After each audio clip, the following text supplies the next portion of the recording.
Everyone, welcome to the channel.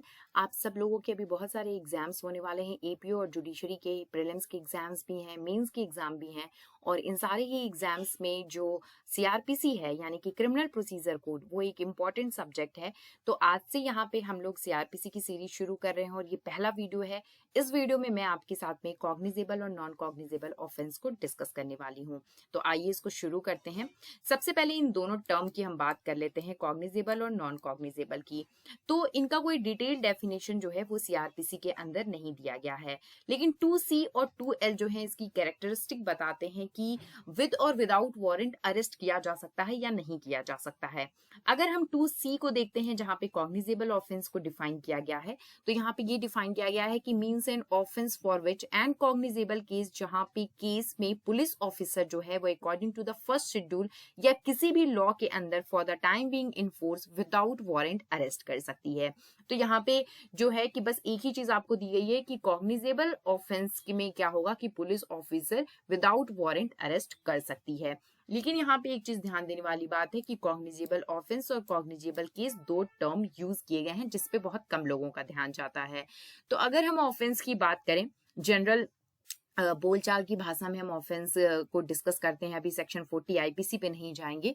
तो कोई भी इंसिडेंट या एक्ट जो किसी भी क्रिमिनल लॉ या इंडियन पीनल कोड के किसी प्रोविजन में फॉल करता है तो हम उसको ऑफेंस कहते हैं। तो फिर केस क्या होता है? कॉग्निजेबल केस वो मोमेंट जहां पे प्रोसीडिंग स्टार्ट हो जाती है, फिर हम उसको कॉग्निजेबल केस कहते हैं। और कॉग्निजेबल केस में एक से ज्यादा ऑफेंस हो सकते हैं, लेकिन एटलीस्ट एक केस जो है वो कॉग्निजेबल होना चाहिए, एक ऑफेंस जो है वो कॉग्निजेबल होना चाहिए, तब हम उसको कॉग्निजेबल केस कहेंगे। तो यहाँ पे एक से ज्यादा ऑफेंस हो सकते हैं, उसमें नॉन कॉग्निजेबल भी हो सकता है, कॉग्निजेबल भी हो सकता है, लेकिन एटलीस्ट एक कॉग्निजेबल ऑफेंस होगा तो ही वो कॉग्निजेबल केस कहलाएगा। अब नॉन कॉग्निजेबल पे आ जाइए, यहाँ पे जो कि 2L में डिफाइन किया गया है। तो यहाँ पे आप नॉन कॉग्निजेबल कर दीजिए, non cognizable offence, non cognizable case, लेकिन यहाँ पे पुलिस ऑफिसर जो है वो विदाउट वारंट अरेस्ट नहीं कर सकती है। इसका जो डिटेल्ड प्रोविजन है वो आपको 155, 156 में देखने को मिलता है। पुलिस ऑफिसर के अरेस्ट करने से लेकर के इन्वेस्टिगेशन तक का सब कुछ 155, 156 में डिस्कस किया गया है, जिसको हम नेक्स्ट वीडियो में डिस्कस करेंगे डिटेल में। लेकिन नॉन कॉग्निजेबल केस की अगर बात की जाए तो यहाँ पे सारे के सारे ऑफेंस नॉन कॉग्निजेबल ही होने चाहिए, क्योंकि इनमें अगर एक भी कॉग्निजेबल ऑफेंस हुआ तो वो सारा का सारा नॉन कॉग्निजेबल नहीं कहलाएगा, फिर वो कॉग्निजेबल कहला जाएगा अगर एक भी कॉग्निजेबल हुआ। तो इसलिए नॉन कॉग्निजेबल केस के लिए जरूरी है कि वहां पे सारे के सारे ऑफेंस भी नॉन कॉग्निजेबल ही हो। अब इसके बाद हम आते हैं इंडियन पीनल कोड के शेड्यूल पे। फर्स्ट शेड्यूल में जनरली क्या है कि जो 3 साल से कम के ऑफेंस होते हैं उनको नॉन कॉग्निजेबल, और जो 3 या उससे ज्यादा ईयर के जहां पे पनिशमेंट होती है उसको कॉग्निजेबल हम मानते हैं। लेकिन इंडियन पीनल कोड के जब शेड्यूल को देखा जाता है तो यहाँ पे बहुत सारे ऐसे ऑफेंस हैं जिसमें पनिशमेंट 3 साल या उससे ज्यादा की है, स्टिल वो नॉन कॉग्निजेबल की कैटेगरी में रखे गए हैं। जैसे आपका सेक्शन 475 है, 493, 495 ऐसे और कुछ सेक्शंस हैं यहाँ पे। और वैसे ही कुछ ऐसे ऑफेंस हैं जहां पे पनिशमेंट 3 साल से कम की है लेकिन वो कॉग्निजेबल की कैटेगरी में रखे गए हैं। 385 जैसे यहाँ पे 2 साल की ही पनिशमेंट है लेकिन ये कॉग्निजेबल ऑफेंस की कैटेगरी में है। 291 यहाँ पे सिर्फ 6 मंथ की पनिशमेंट है लेकिन ये कॉग्निजेबल है। उसी तरह 267, 285 ऐसे बहुत सारे ऑफेंस है। तो पर्टिकुलर यहाँ पे कोई भी ऐसा टेस्ट नहीं है जिससे आप कह सकें कि क्या कॉग्निजेबल है क्या नॉन कॉग्निजेबल है। इसके लिए आपको जो है इंडियन पीनल कोड का फर्स्ट शेड्यूल देखना पड़ेगा, क्योंकि यही एक सोर्स है जहां पे हर ऑफेंस को एक कैटेगरी में डाला गया है कि वो कॉग्निजेबल होगी या नॉन कॉग्निजेबल होगी। वैसे बात की जाए अगर जनरली, तो कोई ऐसा पर्टिकुलर टेस्ट या कैरेक्टर नहीं है जिससे आप बता सकते हैं। और जनरली अगर आपको बात करनी है तो आप जनरली ये जरूर कह सकते हैं कि जो बहुत सीरियस और हीनियस क्राइम होते हैं वो आप कॉग्निजेबल की कैटेगरी में रख सकते हैं, और जो लेस सीरियस होते हैं उनको आप नॉन कॉग्निजेबल की कैटेगरी में रख सकते हैं।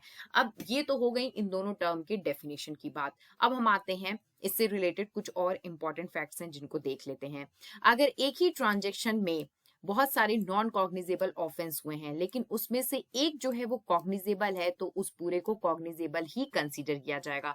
जो मैं अभी आपको ऊपर बता रही थी कि नॉन कॉग्निजेबल केस के लिए जरूरी है कि उसमें सारे ऑफेंस भी नॉन कॉग्निजेबल हो, क्योंकि अगर एक भी कॉग्निजेबल हो गया तो फिर हम उसको नॉन कॉग्निजेबल केस कंसीडर करेंगे होल को। इनको सेपरेट नहीं किया जा सकता है कि जो नॉन कॉग्निजेबल केस है उसके लिए आप एनसीआर फाइल करिए, जो कॉग्निजेबल है उसके लिए एफआईआर फॉलो लॉन्च करिए, और फिर दोनों का जो है इन्वेस्टिगेशन अलग अलग चल रहा है। पुलिस जो है वो विदाउट वारंट और विद वारंट ये सारी फॉर्मेलिटीज पूरी कर रही है, तो इनको सेपरेट नहीं किया जा सकता है। इनको पूरा होल कॉग्निजेबल ही कंसीडर किया जाएगा और इन पूरे के लिए आप एफआईआर ही लॉन्च करवाते हैं। तो ये एक बहुत ज्यादा इंपॉर्टेंट फैक्ट है यहाँ पे, जो आपको ध्यान में रखनी चाहिए, और ये एग्जाम्स में भी जनरली प्रीलिम्स एग्जाम में आपसे पूछा जा सकता है। इसके बाद हम आते हैं सेक्शन 2D पे, जहाँ पे कॉम्प्लेंट को डिफाइन किया गया है। इसका एक्सप्लेनेशन जो है वो इस टॉपिक से रिलेटेड है। वो क्या है वो देखते हैं। पुलिस ऑफिसर के द्वारा बनाया गया रिपोर्ट इन्वेस्टिगेशन के बाद जहां पे ये डिस्क्लोज होता है कि नॉन कॉग्निजेबल ऑफेंस है वो, तो उसको हम कॉम्प्लेंट मानते हैं, shall be deemed to be a compliant.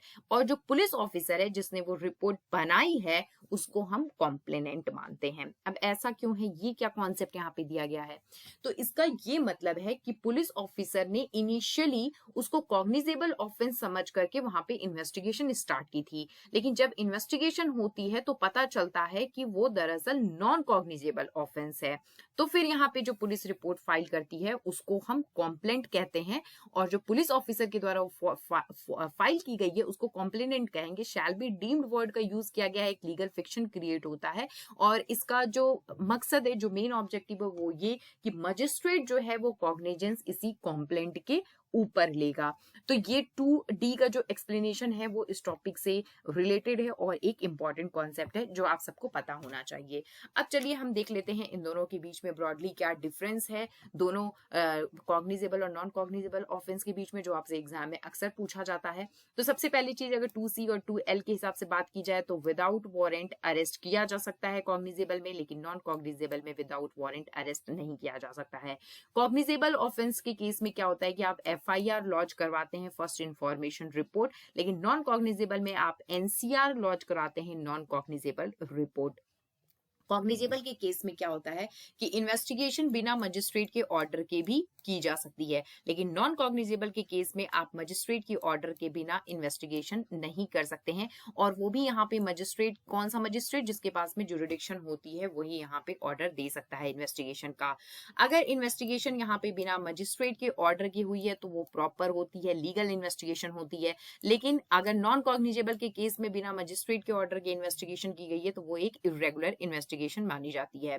Cognizable जो है वो जनरली जो है वो यहाँ पे हीनियस क्राइम होते हैं, लाइक आपका मर्डर, रेप, लेकिन नॉन कॉग्निजेबल जो ज्यादा सीरियस नहीं होते हैं उनको आप कह सकते हैं जैसे कि असॉल्ट। तो ये कॉग्निजेबल और नॉन कॉग्निजेबल के बारे में था। नेक्स्ट वीडियो में जो 155 और 156 है इसके और भी डिटेल प्रोविजन है उसको हम डिस्कस करने वाले हैं। Thank you.